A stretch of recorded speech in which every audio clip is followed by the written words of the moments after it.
Hi, Sourabh. Welcome to Writersmelon. And I hope you're having a great time. I'm so excited to see you finally.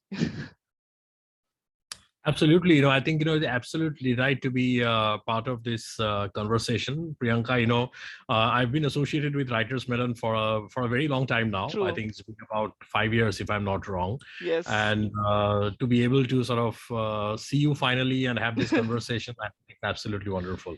Yes, and I think in the last 5 years, I have seen many of your book covers. So a big congratulations to you on that. I mean, being so consistent, and I think you are one of the most disciplined and organized authors that we have worked with so far. And I'm sure, it's not easy to write books after books unless you are like really disciplined and organized about your book. So tell us, how has been this journey all about? I mean, we will talk about your latest book, but how has it been Yeah, writing so many thrillers one after the other? And how has been right. your journey so far? Yeah, no, I think it's been very exciting. Like I've told in other conversations as well, I've been writing for as long as I can remember. And then it was about 7 or 8 years back when I decided to be more serious about my writing and explore publishing options. And my first book came out in 2015, which was, In the Shadows of Death. And so then, the whole Detective Agnimitra franchise took off. The Colors of Passion came out in 2017. We have the third book, The Trail of Blood, which came out this year. Then in parallel, I started also writing a bit of true crime. So that's where Hmm. Death Served Cold came out just before this one. There's one more in the pipeline, actually, probably later this year or sometime early next year. And then Sinners happened, which was a standalone thriller. And then what I realized is, as I write all of these crime thrillers, in the garb of telling a crime story, there's always a human story that's at the True. core. And I did realize that I could probably write some more stories about human relationships, different dynamics, different kinds of relationships that we all have. And that's where the series of short stories came out sometime around, I think, 2019. That happened. Then a couple of years back, I started writing in my native language, which is Bangla. So couple of novels there, and then a collection of short stories that happened. So yeah, I mean, I've been writing a lot over the last few years, actually. I And can imagine. uh, And that too with like a proper full-time job, right? And I was just reading through, you are a tech graduate from Jadavpur University, you work for a big consulting firm. So I'm yeah, sure that must be equal to 12 to 13 hours of office work, knowing the corporate culture in India. at least, if not more. And it's Yes, if I look back on the last 7 years, it has only become more and more demanding, because obviously as you have a progression on the corporate ladder, the absolutely. demands of the job keep on increasing. So yeah, I mean, that's always been there. But somehow I've managed to find the time. And I How think do you the main balance reason it? for Your that is family must be really supporting. I mean, do you give time to others, or you're always into your books and the world of your world of Agnimitra? no, my family, of course, has been extremely supportive, and absolutely no doubt about that. And I wouldn't be what I am today without them. So that always happens. But yes, I do not want to sound immodest, but I do find time for my family as well. So it's not just I'm completely to the work or the books, but I do find time. And like I always say, that writing for me is more like a recreation. That's how Hmm. I unwind. So while people spend time maybe watching a movie, or they spend time on the social media, I actually write, and Hmm. that's my way of unwinding. So I read a lot, because I mean, the reading, obviously, I do not compromise with that. But yeah, I mean, writing for me actually gets into that space, where people often, they say that I, at the end of a long day, I'm just relaxing. Yeah. I write So a you're few right. chapters. That's how I look at it, on the Amazing. weekends as well. How does one do that? I mean, I really need to know. How does it happen? So it comes very organically to you. That's what you mean, right? So it comes very It naturally to does. you, Yeah. like Yeah. somebody would wind up going for a walk, or going for like cook something, or clean the house, or something, or watch Netflix. Writing comes that naturally to you, and that, I guess, itself tells For me, why yeah, for and me, it how falls so in many that books space. come out. Yes. Right. So tell us a little more about your like a writing day. Like, do you write every day? Do you write on the weekends? And do you have like, I'm sure if you have this kind of volumes coming out, do you have like Yeah, Priyanka, I love.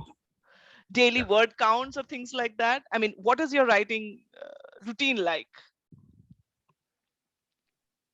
Yeah. So when I'm writing, I do set targets for myself in terms of daily word counts. I often do that. But at the same time, I because as I told you, for me it's more of a recreation. It's more of a way of relaxation for me. I am not very harsh on myself, when it comes to micro level targets. So I do set macro targets. So for example, I would tell my publisher that I will try and hand over the manuscript to you by, let's say, the end of July, just to give you an example. So I keep that milestone in mind, that it has to be wrapped up by a certain time frame. Now within that time frame, I am not very harsh on myself that I have to write this many words every day. So I try to do it in a very Hmm. fun way, in a very relaxed manner. So there are days when maybe I am not in the right frame of mind, and maybe I do not write anything. And then there are days when I write a lot, which sort of compensates for those other Days, bad days. I'm So sure. yeah. And what is your plotting process like? So in these true crime stories, Yeah. do you like visit some cops or police stations, or do you get some insights into those real life cases like Crime Patrol, or do you watch a lot of Crime Patrol? Or how do you do the plotting? I mean, Yeah. that Yeah. must be the most interesting So part for your novels, right? for true crime, yes. I think for true crime, no, I do not watch Crime Patrol. So I think for the book that was already published, Death Served Cold, and the other one which is coming up. So the way I did the research is, I obviously, I went back to all the publications back in the year. I go through all the newspaper reports. I read a lot, as much as I can. I keep, because see, the other problem is you cannot read only a certain section of the media, right? Because you Hmm. never know if there is a bias, or if there is a very skewed reporting. So I make sure that I research a lot in terms of all kinds of publications. And then what I do is I try and get hold of the actual court judgments, because those are Court very judgments. informative Okay. documents. Because what that does is it has the complete picture. It gives you the statements by all the witnesses. It gives you what the convicted person, what he said, the defendant, what he said, what the lawyer said, what are the kinds of evidences that were put forward. And very interestingly, it has all the details of everything that the police presented when they built Wow. the case. Just out Right. So of it has. curiosity, how do you get this document?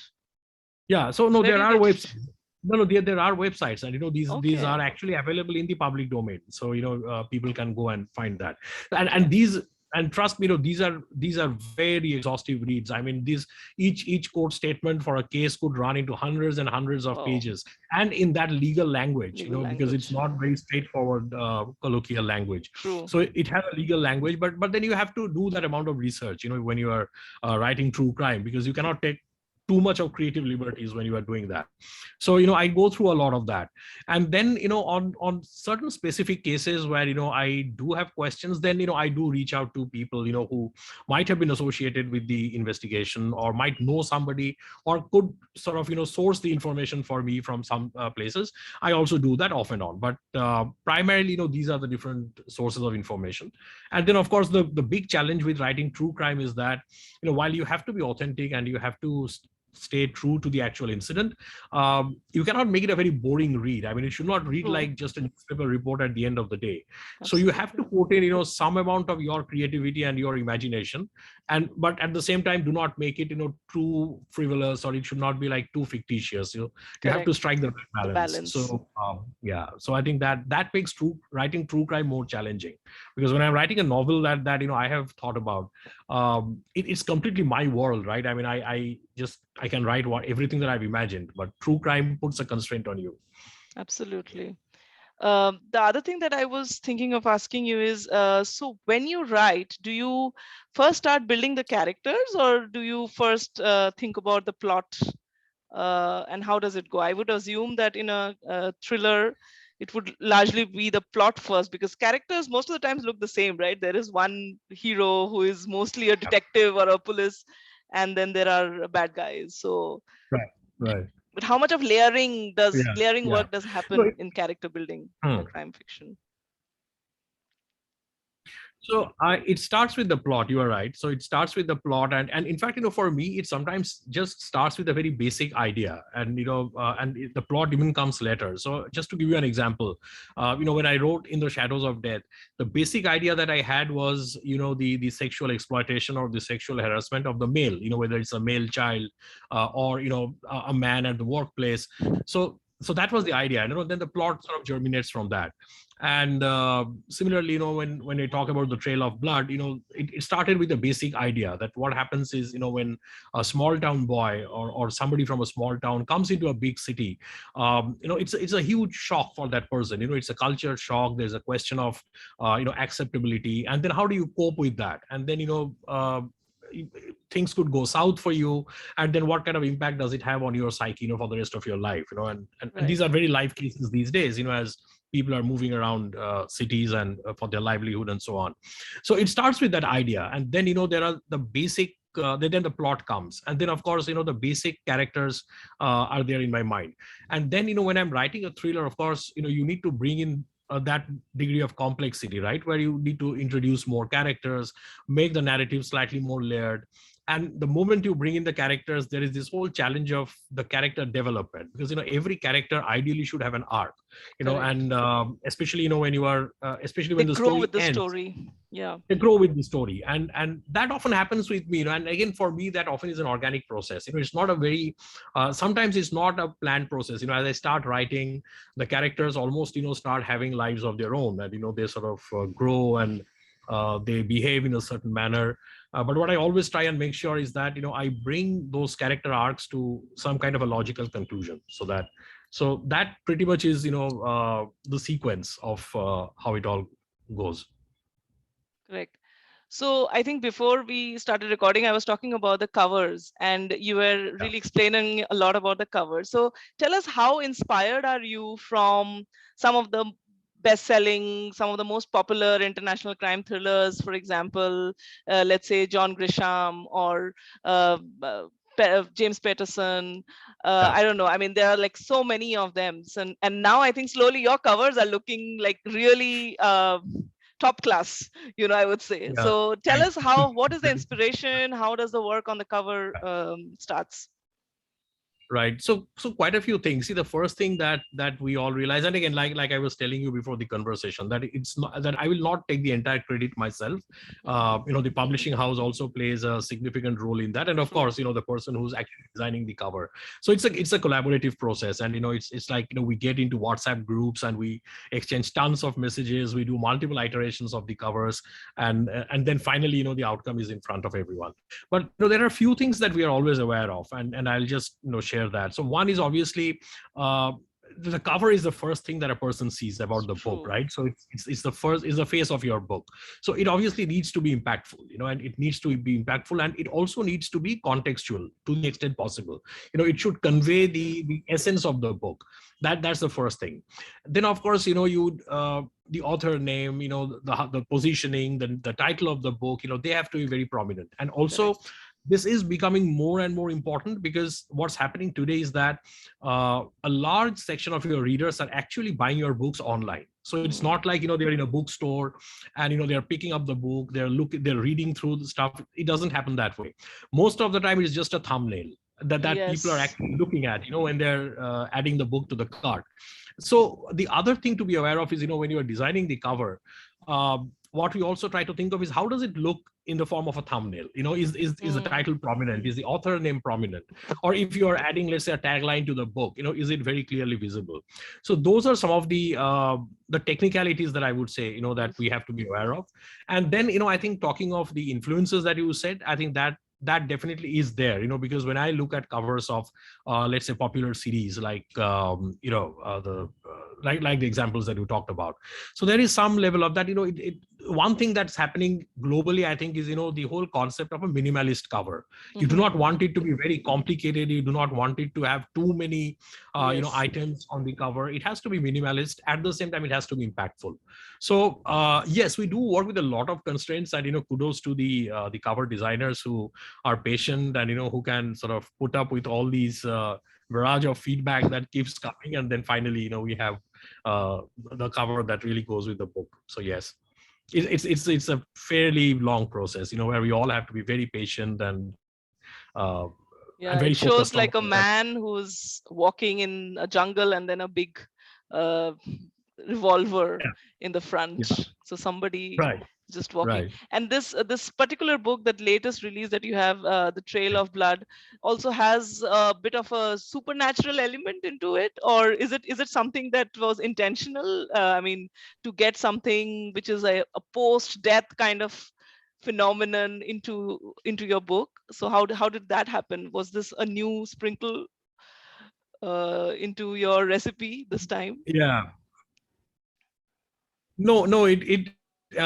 So there is there isn't a supernatural thing in there. But I think and I have heard it from a couple of other people as well. That when they see that that forest and somebody walking down that road down the forest, there's a an eerie feeling that people Yeah. often get out of that. So yeah, but let me assure you, there's no supernatural Okay. element there. Yes, there are deaths, of course, and in an Yeah. Mitra book, that's what you would expect. Yes. But yeah, I mean, I think the whole concept of a journey, because Okay. if you and that's what the blurb also says, that the story actually spans over a decade. And personally as a reader, that's a very interesting trope which I enjoy as a reader, that that you are trying to solve a crime that's happening today, but then it has its roots in something which happened back in the day, several years back. As a reader, I always liked that trope, and I always wanted to write a story which sort of employs that trope. And The Trail of Blood is one such story. So Yes. it the whole idea is that you show the journey, you show, and then the forest, and there's a shootout in a forest that the story begins with. So those are some of the elements that we wanted to put in the cover and just make it So it's contextual to action and the whole thriller. narrative. There is no Yeah, supernatural element to it. Okay, great. And what about not the in this one yet. and what about your fascination about having characters with all Bengali names? Do you like relate to them more because you yourself are a Bengali? Is that how it is? Are you heavily inspired by Yeah. Feluda and No, his characterizations, the way he makes sure that the characters are within the space that he's living and he knows kind yeah, of a backdrop? right, right. So I'll answer your question in two parts. So first, I'll talk about the inspiration. So more than Feluda, I'm heavily inspired by Bomkesh, because I Yes, absolutely love the Bomkesh stories. And the yes, reason for that is, what I always feel is that is very, see, I mean, you can always categorize the Bomkesh stories as crime thrillers or mystery stories, but if you really look deep, they are a reflection of the the society socio-cultural. Yeah, back of yeah, the day, right? So there's a lot of social, cultural uh, absolutely. implications there, and then also human emotions, because if you Yes, look at each and every story, it's a very powerful human story. And in my own limited capacity, I try and write the stories in the same manner, that it is a crime story, it is a mystery story, but at the end of the day, it's a human story. And what I always say is that I think it's very difficult to create an antagonist that your readers could relate to. So at the end of the story, to make the reader believe that, had I been in that situation, maybe I would have done the same thing. I think that's the biggest challenge for a crime writer. And that's where I really draw inspiration from the Bomkesh Bokshi stories.